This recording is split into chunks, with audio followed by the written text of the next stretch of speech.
Epic Universe is a spectacular park, but it has a lot of problems, at least according to some fans and maybe even some of you. Hello everybody, welcome. Today we're going to talk about some of the biggest complaints about this brand new theme park and what Universal is doing to address some of them.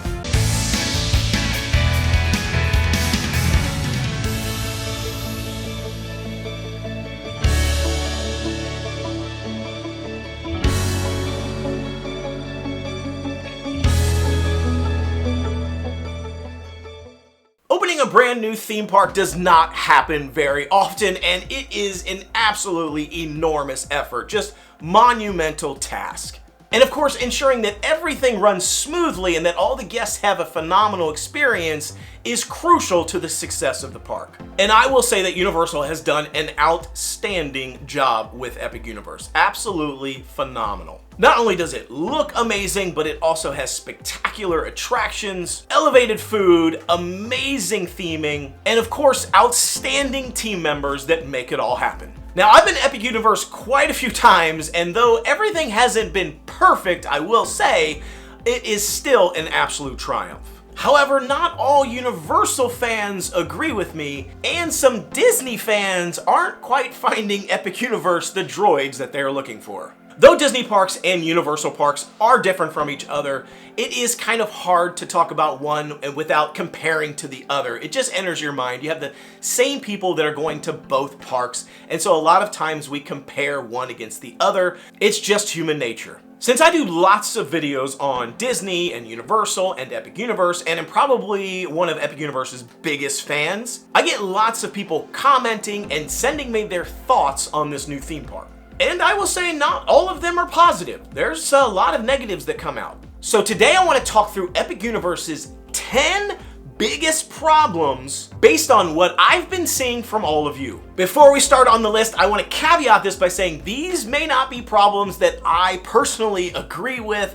Some of them I probably do agree with, but some of them maybe not, so don't shoot the messenger. But these are the biggest things that are consistently complained about, things that people consistently send me, consistently talk about and experience, not just one-offs. And at the end of the day, when you look at all of this, perception is reality. So let's start our countdown to number one biggest issue. Starting off with number 10, which is not enough dark rides. If you look at other theme parks, even Universal and not so much Islands of Adventure, but Universal specifically, Universal Studios, and you look at parks like Disney and Animal Kingdom and all these other locations, they have a ton of dark rides to offer. And this is a big deal because a lot of times these dark rides end up being sort of slower moving, more relaxed, more chill. More people can ride and enjoy these attractions because they're not so high intensity and thrill rides. They're just sort of relaxation. Lines tend to be shorter. And you don't have to worry so much about how tall you are or whether or not you can fit in the seat. They just end up being a little bit easier. And just Magic Kingdom and a lot of Disney parks have these in spades. So what's the deal with Epic Universe? Why doesn't it have a bunch of dark rides? Well, there's something that needs to be addressed and called out, which is they had more dark rides planned for Epic Universe, and those happen to be the things that ended up getting cut because of budgets or timing, and they decided they were going to do something else. So one of those was obviously the Creature from the Black Lagoon, which is supposed to be some sort of water boat ride. It might be outdoor, but probably indoor, being Creature from the Black Lagoon, probably a dark ride, dark boat ride, maybe like a Pirates of the Caribbean. And that ended up getting cut. And so that's one dark ride that we are likely seeing in a phase 2 of Epic Universe, so that will be coming back. The other one was sort of a Harry Potter dark ride. Originally it was like a VR thing and a couple different ideas. They ended up getting rid of that because they didn't like the ideas, plus budget.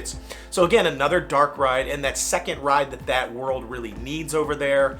So those are two big dark rides that got cut. So I think Universal knows they need more dark rides. So they would probably agree with this complaint themselves. Number 9, which is also related, is not enough indoor attractions. This is a big issue because of the rain. It rains a lot in the summer at Walt Disney World and Universal here in Orlando. And I have seen Epic Universe in the rain to the point where there were only 2 or 3 attractions open for hours because of the rain. This isn't just like light rain, it's like thunderstorms. There was only like 2 or 3 things to even do in the entire park. This is kind of a problem. Now, Islands of Adventure also suffers from this problem, and you probably haven't noticed it much, but a lot of people steer clear of Islands of Adventure in rainstorms. They end up going over to Universal Studios instead. Epic Universe doesn't really have another park right next to it that they can just jump over to. You'd have to get on a bus. And so when it rains, it kind of pours. And when it pours, a lot of stuff is shut down.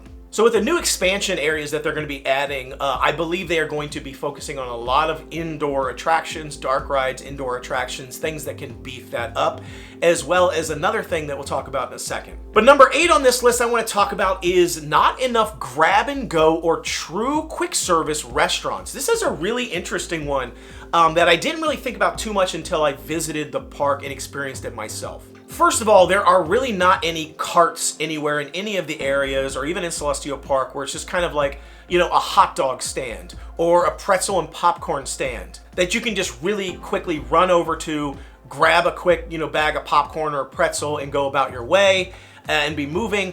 There's really not a lot of those. I mean, barely any really. And in some of the lands, there's none.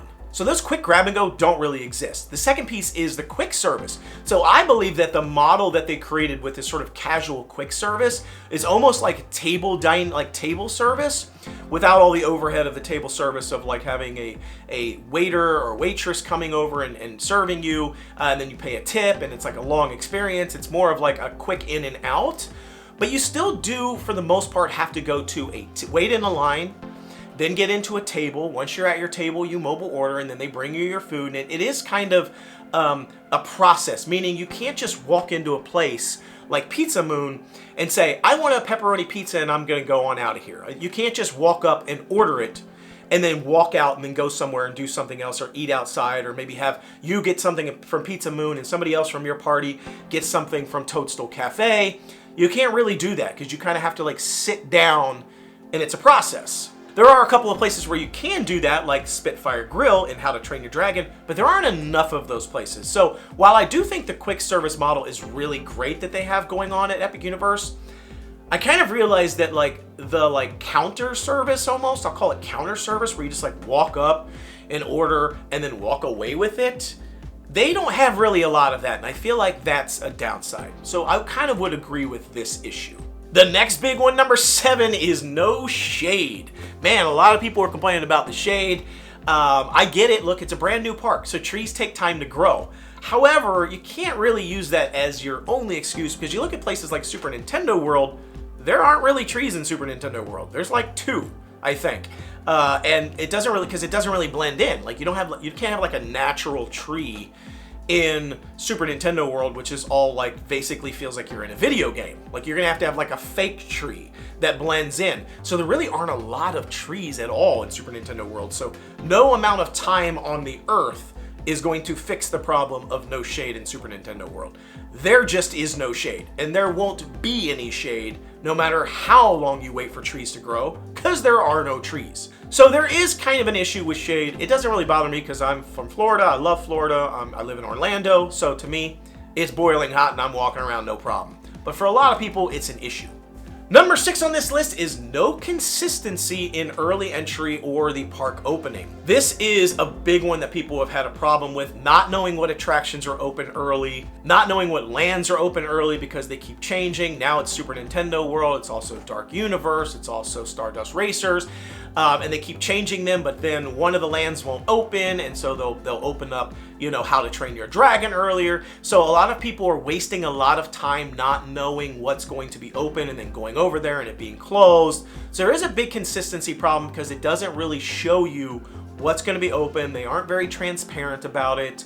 And so you can end up burning a lot of time. So that's a big complaint that I've been hearing, and one that I personally do agree with, because they need to have better and I know this will come with time. The longer the park is open, the more consistent it'll be, no issue. But I just think they need to be better about showing you what's going to be open on time and what's not. Number 5 that I hear about is the issue with the meet and greets and like seeing some of the characters.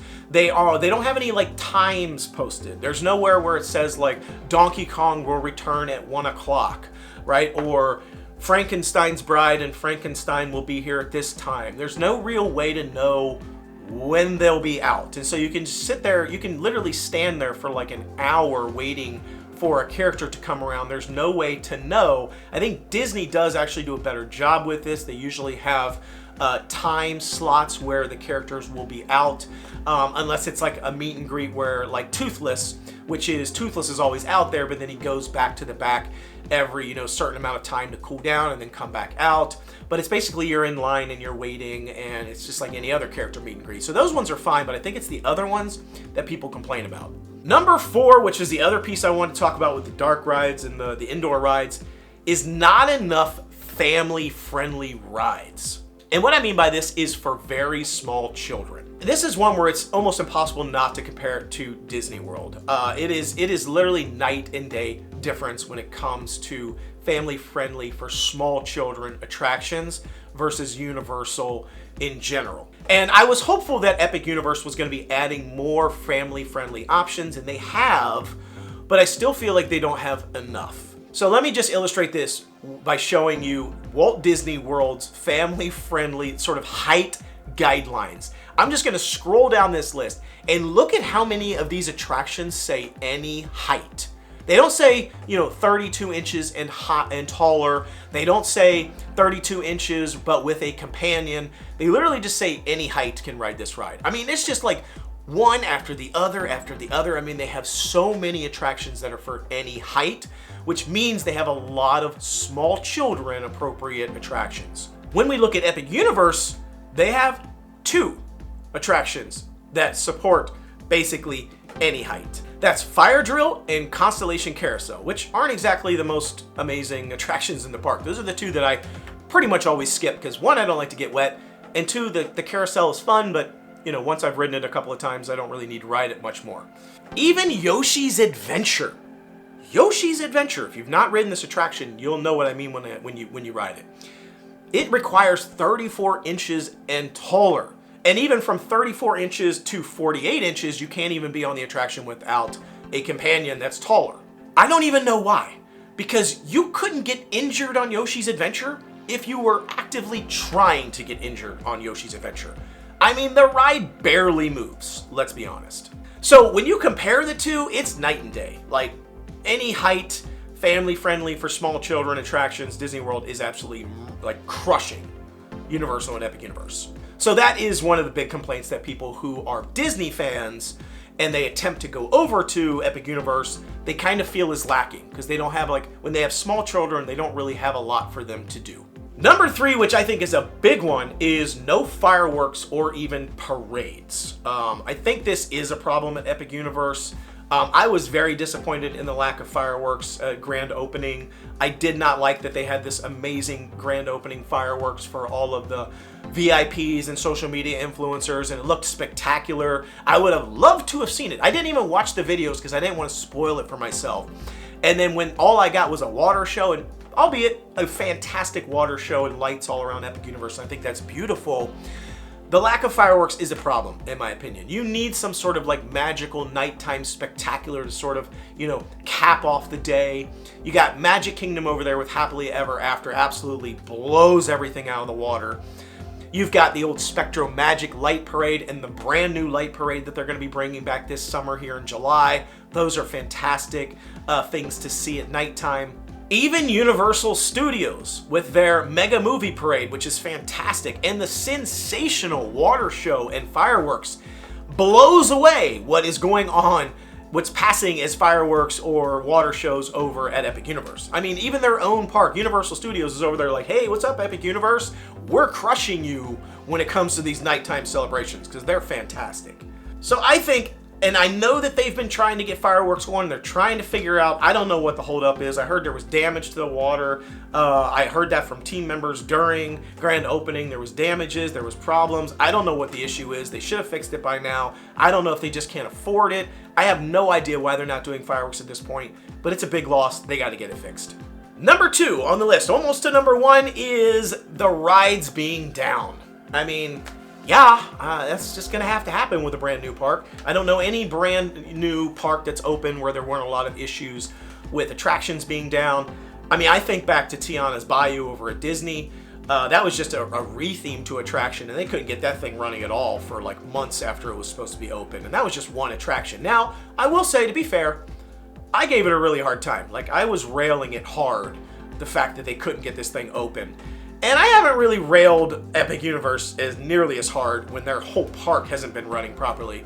I mean, I've given it some guff, but probably not. So I could say, yeah, I would agree with this one. Like, you got to get the rides operating, but you are trying to open an entire new theme park with, you know, a dozen attractions and keep them all running. I feel like they've done a really good job considering. So this will just resolve on its own as the park continues to operate, and we won't have to worry about rides being down like this long term. And number 1 on the list, which I think everybody agrees with, I agree with it, everybody's probably going to agree with this complaint, is no annual passes. Like, that is something that I think everybody is complaining about, myself included, because I don't want to keep paying $150 or more every time I want to go to Epic Universe. I want to just buy a pass. I want to be able to go as much as I can. I do think annual passes are coming very soon. You know, cross your fingers, you know, mark it down within the next, I don't even say the time frame, but I think very soon we're going to start seeing annual passes once the summer is over, and I think a lot of the demand is going to die down. They're going to have to add annual passes because Universal really does rely on locals and pass holders to keep their business running in the slower months. So annual passes, 100%, let's go, let's get them moving. So overall, this is my 10 big list of the things I'm hearing. Again, I don't agree with all of them necessarily, but I did want to highlight them because they consistently keep coming up. And Universal is addressing a lot of them. They have plans in place and things that they're doing where they are trying to resolve a lot of these issues. Many of these will be fixed automatically in the coming weeks, coming months, and coming years. So overall, whether you agree with this list or disagree with this list, I'd love to hear from you. What are your thoughts? What are the complaints that you have or you've been hearing that you didn't hear me cover? What do you disagree with on this list or agree with on this list? I'd love to hear your experiences in the park. Be sure to like and subscribe and share this content. If you see me in the parks, especially Epic Universe, come up to me, let's chat. I'd love to hear from you. How's the day going? Are you enjoying it? Have you been having problems? Love to hear and talk to you. Thanks again so much for watching. Until I see you next time, the noble way is the easy way. Bye-bye, everybody.